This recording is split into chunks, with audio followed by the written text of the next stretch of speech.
You're listening to the Everything Jewish 10 Minutes at a Time podcast, where you'll learn about every Jewish topic imaginable in about 10 minutes.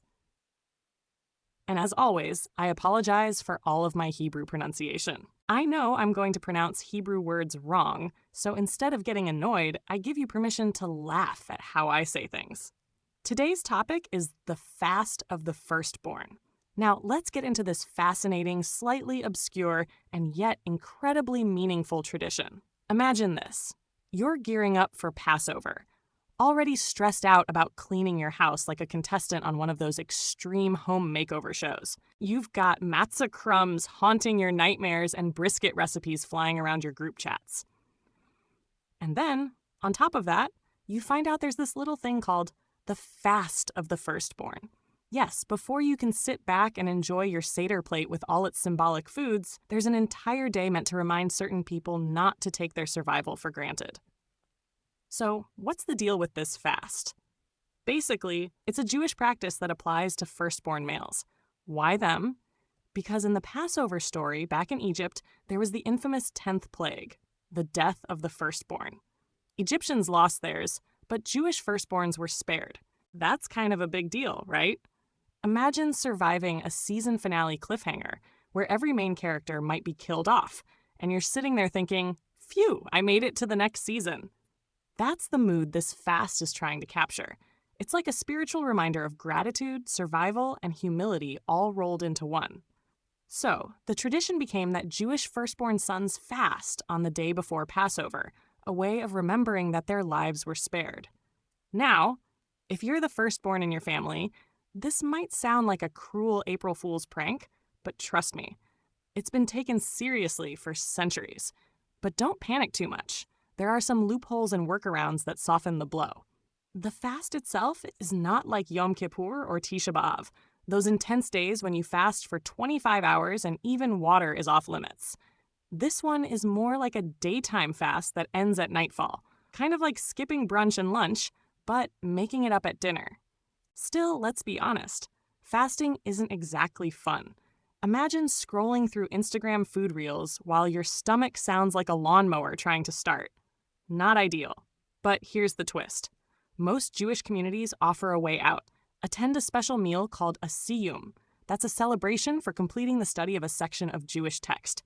When someone makes this scholarly accomplishment, it's considered such a joyous event that it overrides the fast. So basically, if you're a firstborn, you just need to show up to a siyum at your synagogue, eat something, and boom, no fasting for you. It's like hacking your religious obligations with a cheat code, and honestly, that's one of Judaism's most charming features. Now let's talk about the siyum workaround, because it's almost legendary. The rabbi or some dedicated learner announces, hey, I just finished studying this big, important piece of text. Then everyone gathers, listens to a little teaching, and, most importantly, shares food. Congratulations, you've officially participated in a holy celebration, which cancels your need to fast. It's a loophole, sure, but it's one that has been celebrated for hundreds of years. Think of it like finding a secret level in Mario Kart, where instead of dodging banana peels, you just ride straight to the finish line. The Siyum is the banana peel workaround. And honestly, what could be more Jewish than solving a serious, somber tradition with a meal? It's like the ultimate cultural inside joke. Yes, we fast, but also, please eat this kugel so you don't have to.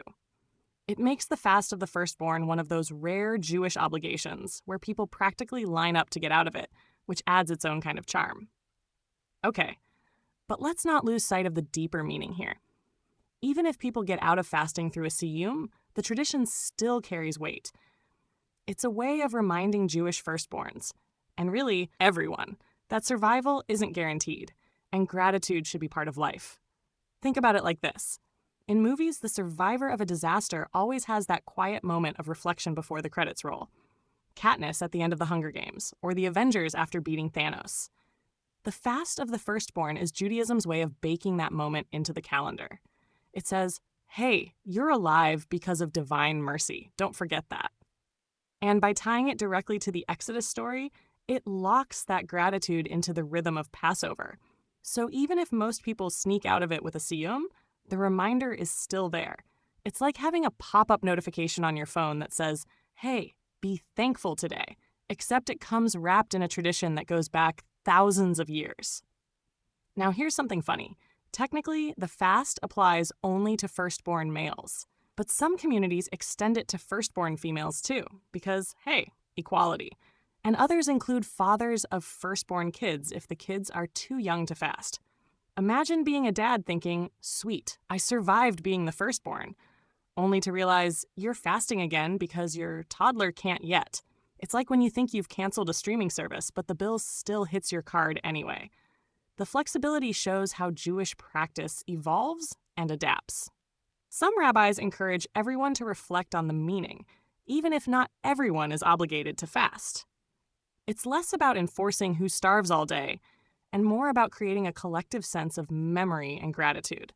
And let's be real, that's pretty beautiful. Judaism often balances strict rules with a dose of practicality, and the fast of the firstborn fits right into that sweet spot. It's like a blend of ancient history, spiritual reflection, and a little wiggle room for human needs. Another cool angle is how this fast highlights the theme of redemption. Passover is all about being freed from slavery, tasting liberation, and telling the story of how a group of people became a nation. The firstborn fast adds another layer. It says that freedom also comes with responsibility. If you survived something major, you don't just throw confetti and move on. You mark it, remember it, and grow from it. Think about superhero movies again. Every time Spider-Man saves someone, Uncle Ben's "with great power comes great responsibility" echoes in the background. The fast of the firstborn is like that, but for real life. It nudges those who might feel special because of their birth order to realize, hey, being spared comes with expectations. Gratitude, humility, and awareness are all part of the package. So the fast isn't just a diet challenge before matzah season. It's about holding on to a spiritual truth that survival and blessing always come with strings attached, and those strings are woven into the bigger Jewish story. And of course, there's the timing. The fast always falls on the day before Passover, which is already jam-packed with cleaning, cooking, and setting up. Honestly, who decided this scheduling? It's like hosting Thanksgiving dinner and then being told you can't eat until after the dishes are done. Some people joke that the fast is actually easier because you're so busy scrubbing counters and peeling potatoes that you forget to eat anyway. Others argue it makes things harder, like being on a juice cleanse while standing in line at a barbecue restaurant. Either way, the timing creates this interesting contrast. A day of self-denial right before the ultimate feast of freedom. It's almost poetic, like a dramatic pause before the curtain rises. One day you're reflecting on mortality and gratitude. The next you're leaning back in your chair, dipping parsley in salt water and asking the 4 questions. That rhythm, sobriety followed by celebration, is what makes Jewish timekeeping so rich and full of layers. So what happens if Passover falls on a Saturday night? Then the fast gets moved earlier, usually to Thursday. Why? Because nobody wants to start Shabbat hangry. That's why. Jewish tradition is full of these adjustments that keep life manageable.